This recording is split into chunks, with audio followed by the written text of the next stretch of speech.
In this video, I wanted to go over some more fun ways to use indicators in combination. I've got the moving average crossover loaded. This is one of the ways that I really like to use it. I went over it in a previous video on the moving average crossover. I've got one instance of the moving average crossover with an EMA of 20 and 200, another with 50 and 200, and the last one with an EMA of 100 and 200. So it just plots this nice visual trend wave that I can see. And if you're having any issues with an indicator that you have, maybe you're not able to get the clearest signals that you can trust, one of the things you can do is add another indicator to the combination, because two minds is often better than one. So rather than just this one indicator working by itself, you can add a friend and combine the two to help you make a better system. Because ultimately you need to create your own trading system that you feel completely confident with when you're trading live markets. You need to do all the appropriate back testing, and you really have to make sure that you have a trading edge. So here I'm going to add the NINZA solar wind indicator. I'm going to leave all the settings the same. I'm just going to take off the bar outline and the bar bias. And I'm going to increase the size of the step font to 30 so I can see it a little bit better. Everything else I'm going to leave exactly the same. These indicators really do work well right out of the box with their factory settings. And it's also possible to further optimize them to work best with your personal trading strategy. So here we have both indicators on our chart now. Right now I've got an ES chart. It's a 1 minute time frame. This is the pre-market here heading into 9:30, the New York Open. As you can see, we've got both indicators pointing to a bullish trend at the moment. And right at the New York Open, we get a nice move of 5 or 6 points in the ES, which is a big move in the ES. And then on the solar wind indicator, we see the trend starts printing bearish. And this is where we're using the two indicators together. Our moving average crossover is still bullish, and the price is coming right down to this 200 moving average. So we would not want to take a short trade until price possibly broke down below this 200 moving average. And as you can see, it did not.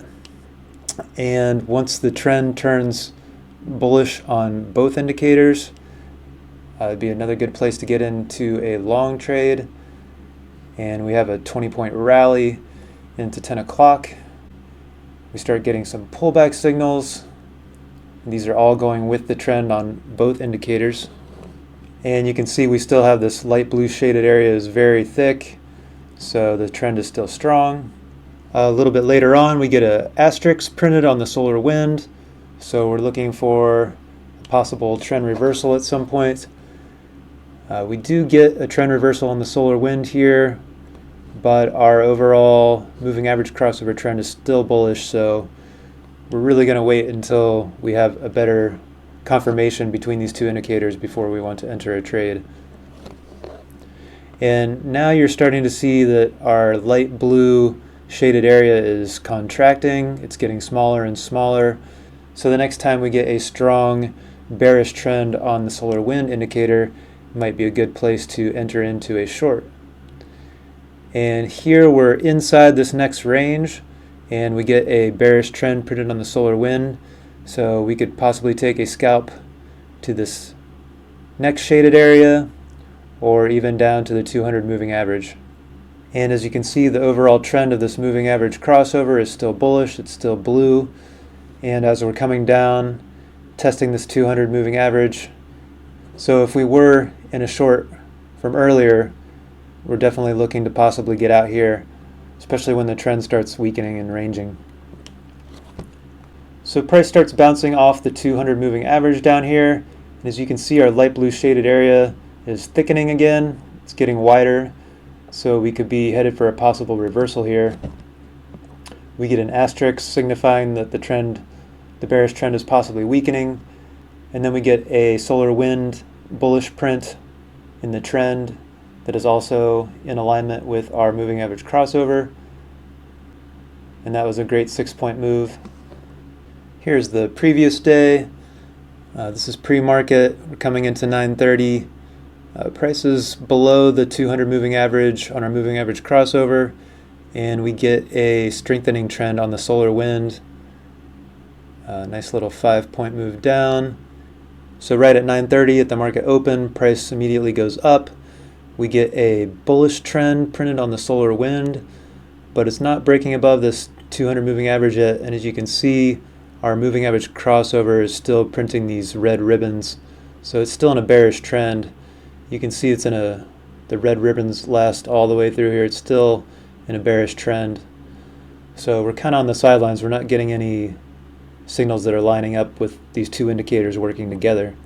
But over here you can see around 10 o'clock we get a strong bullish candle. It's breaking these previous highs, and right now our moving average crossover is turning bullish. So right here would be a great candle to get in. Moved up about 8 points. A little bit later, around 10:25, we see our solar wind indicator printing a bearish signal, but we are definitely strongly bullish on our moving average crossover. Our light blue shaded area is still very thick. It comes down to this next shaded area, bounces right off, and then once the trend resumes here, that might be a good spot to get into a trade. There's a 4 or 5 point move right there. You can put your stop loss below this blue dotted line on the solar wind. It's also nice when the stop line lines up with one of these moving averages. It's always better when you have different areas of confluence that are working together. But you can see the power of combining two indicators.